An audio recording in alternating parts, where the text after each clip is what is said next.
Bible prophecy is active and unfolding daily. Zechariah 12, Isaiah 17, Psalm 83, Ezekiel 38. Here is what the LameStream Media is not telling you. Shalom, my friends. Welcome to this week's newscast. From the Washington Free Beacon, UNESCO, that is the United Nations Education, Scientific, and Cultural Organization, last Tuesday on May 2nd, passed a resolution demanding that Israel disavow Jerusalem as its capital. Man, talk about arrogance. And I laugh, somebody got really upset with me, I think it was last week, because I was laughing. I think those of you who are familiar with my videos, you know that I laugh all the time. It's just that I'm a very happy person. And when I see things that are ridiculous, I laugh. I've been laughing forever. I have a video on my YouTube channel and on Vimeo as well from my 13th birthday party. And you can watch me through that video, and I am grinning the whole time. So, I laugh because of the idiocy of these people. This resolution, which was brought up for a vote on Israel's Independence Day, who planned that, was backed, of course, by the Palestinian Authority and calls on the Jewish state to reject any sovereignty in the city of Jerusalem. Algeria, Egypt, Lebanon, Morocco, Oman, Qatar, and Sudan submitted the resolution to the 58-member body's executive board. The vote passed with 22 countries in the resolution's favor, 10 opposed, and 23 abstained. Also, representatives from 3 countries were not present. The United States led the group of nations that voted against this resolution, which also included the United Kingdom, Italy, the Netherlands, Lithuania, Greece, Paraguay, the Ukraine, Togo, and Germany. Israeli Prime Minister Benjamin Netanyahu decried the resolution as absurd, but said the vote is a sign that more countries are being supportive of the Jewish state in international forums, according to the Times of Israel. Netanyahu said, quote, "Today, there are more countries abstaining or supporting Israel than countries against Israel. That is a change for the first time." This resolution is part of the ongoing Palestinian campaign to delegitimize Israel in the international arena and disseminate false history and libel against the state of Israel. It ignores the continuous Jewish presence in the land of Israel throughout the past 2,000 years. President Donald Trump is officially set to visit Israel on May 22nd with U.S. Ambassador to the UN, Nikki Haley, and Secretary of State Rex Tillerson accompanying him. Now, my friends, I know you're familiar with this, but I doubt you know where it comes from. I learned this many years ago. I haven't shared it, but this, of course, means live long and prosper. It's the one of the hand signs of the Vulcans, Spock, Star Trek. We might go like this, like that, or we got this. Now, the cool thing about this is that it actually represents the Hebrew letter Shin, which is the first letter of Shaddai, which means Almighty. Also, the first letter of Shekhinah.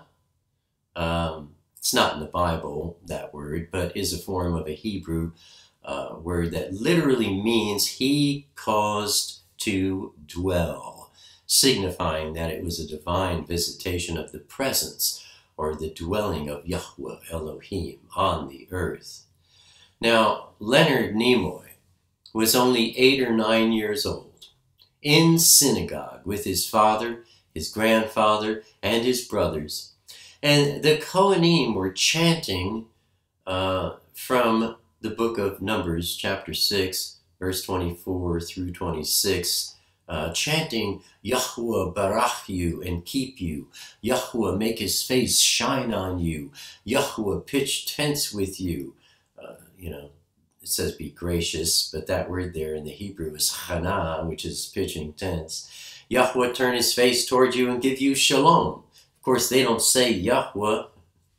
It's probably Adonai, But nonetheless, this sign comes from Leonard Nimoy, goes back to when he was 8 or 9 years old, and the Kohanim all chanting this wonderful scripture with their hands out like this. His father told him, don't look, because if you look, the Shekinah, could blind you or kill you or something. But 8 or 9 years old, Lenny peeked, and they were out like this.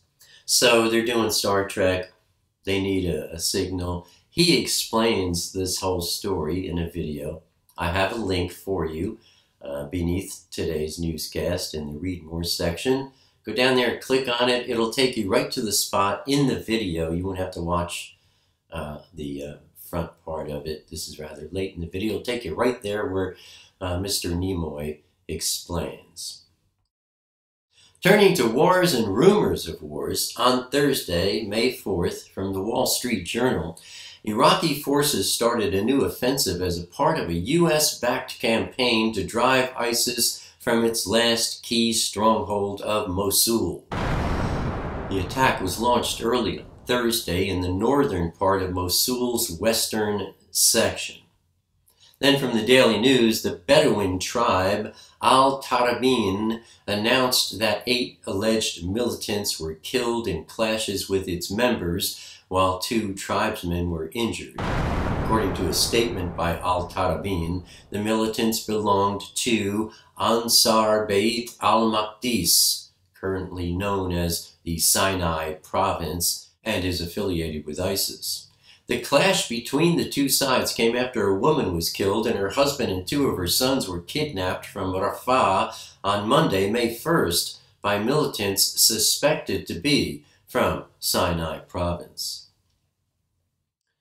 Turning to our Intifada update, on Thursday, May 4th, from the Jerusalem Post, a Palestinian with a knife ran screaming toward Israeli border police forces near the tomb of the patriarchs in the West Bank city of Hebron. Border police shot the assailant. Also from the Jerusalem Post, Israeli security forces arrested 2 members of a terrorist cell affiliated with the Popular Front for the Liberation of Palestine, PFLP, in the Jenin area of the West Bank. Shafiq Mahmoud Shafiq, 35 years old, and his cousin Louis Ahmed Shafiq Za'abaneh, 33 years old, were responsible for shooting attacks targeting Israeli civilians and IDF forces just last month. Turning to our review of last week's news, UNESCO passed a resolution demanding that Israel disavow Jerusalem as its capital. President Donald Trump is officially set to visit Israel on May 22nd. Iraqi forces started a new offensive as part of a U.S.-backed campaign to drive ISIS from its last key stronghold of Mosul. 8 Al-Tarabin militants, Bedouins, were killed in clashes with Ansar Beit al-Maqdis in Sinai.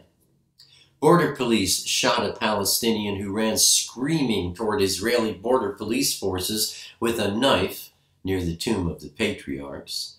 And Israeli security forces arrested 2 members of a terrorist cell affiliated with the Popular Front for the Liberation of Palestine in the Jenin area of the West Bank. And that, my friends, is what the LameStream Media is not telling you. Abba willing, I'll see you here again next week. Until then, stay safe. Shalom.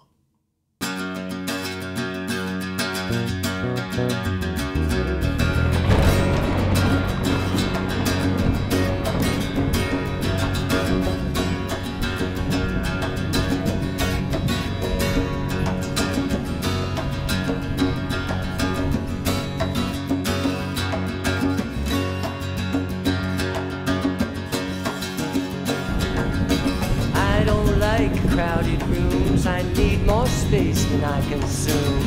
Enough is time alone with you, underneath a naked moon, sharing confidential moods and making chatter.